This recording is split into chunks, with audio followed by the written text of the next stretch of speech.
पहलगाम आतंकी हमले ने एक बार मुंबई अटैक की याद दिला दी है। दरअसल पहलगाम आतंकी हमला और मुंबई आतंकी हमला में जो एक समानता है वो ये है कि जब मुंबई का आतंकी हमला हुआ था तो डेविड हेडली ने भी उसकी सबसे पहले रेकी की थी, एक एक स्पॉट का ब्लॉग बनाया था।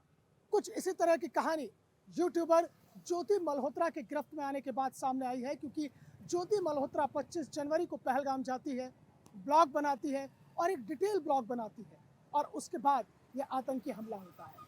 सवाल यही तैरता है कि क्या ज्योति मल्होत्रा इस पहलगाम आतंकी हमले के पीछे की सबसे बड़ी साजिश करता है, और अगर है तो फिर यह देश के लिए कितना खतरनाक हो सकता है, इसका अंदाजा लगाया जा सकता है।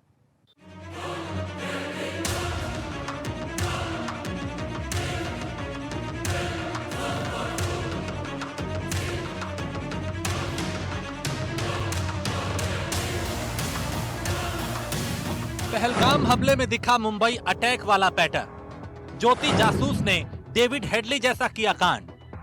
ज्योति क्यों नहीं दे रही सवालों के सटीक जवाब। पहलगाम हमले को लेकर ज्योति पर गहराता जा रहा शक। यूं तो पिछले 12 दिन में सुरक्षा जांच एजेंसियों ने 13 संदिग्ध लोगों को गिरफ्तार किया। पकड़े गए ये 13 लोग पाकिस्तान के मददगार और देश के गद्दार निकले। पाकिस्तान को इनमें से कोई गोपनीय सूचना पहुंचाकर तो कोई पैसों से मदद कर रहा था, लेकिन इनमें जांच की आंच की जद में सबसे ज्यादा हरियाणा के हिसार के रहने वाली यूट्यूबर ज्योति मल्होत्रा आ रही है।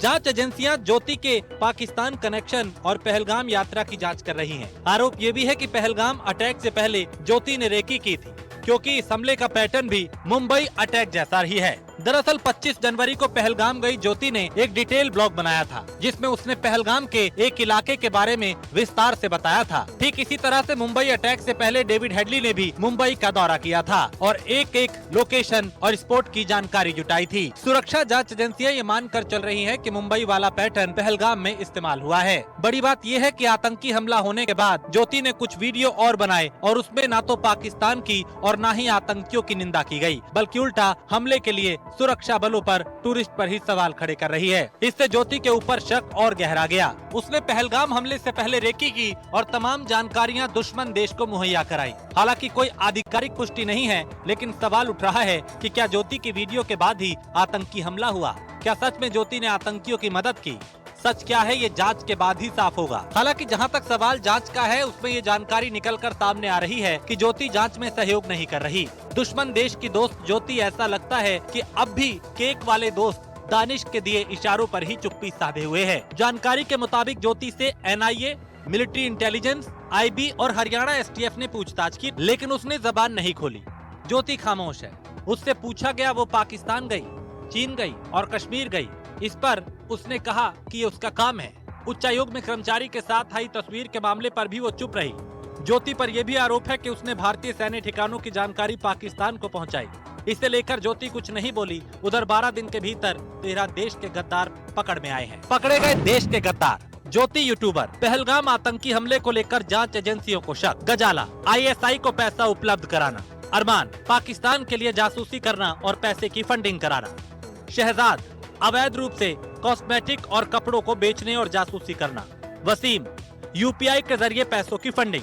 देवेंद्र, अभी स्टूडेंट है और हनी ट्रैप का शिकार होकर ISI के लिए व्हाट्सएप कॉल से जासूसी करने लगा। नौमान, तारीफ, राकिब, सुखप्रीत सिंह, करणवीर सिंह, पलक शेर मसीही और सूरज मसीह। सूरज मसीह पे जासूसी के आरोप। भले ही यूट्यूबर ज्योति मल्होत्रा पाकिस्तान की खुफिया एजेंसी ISI के संपर्क में आने से इनकार क्यों न कर रही हो, भले ही वो चुप्पी साध रही हो, लेकिन इस बात का खुलासा उसकी व्हाट्सएप चैट, क्लाउड स्टोरेज और विदेश यात्राओं की जांच में हुआ। NIA की पूछताछ में सामने आया कि ज्योति के क्लाउड से BSF मूवमेंट, रडार लोकेशन और सीमावर्ती इलाकों के वीडियो मिले हैं। पाकिस्तानी अधिकारी दानिश के संपर्क में रहने और भारत में खुफिया सूचनाएं साझा करने के आरोप में ज्योति से पूछताछ जारी है। Bureau report, News1 India.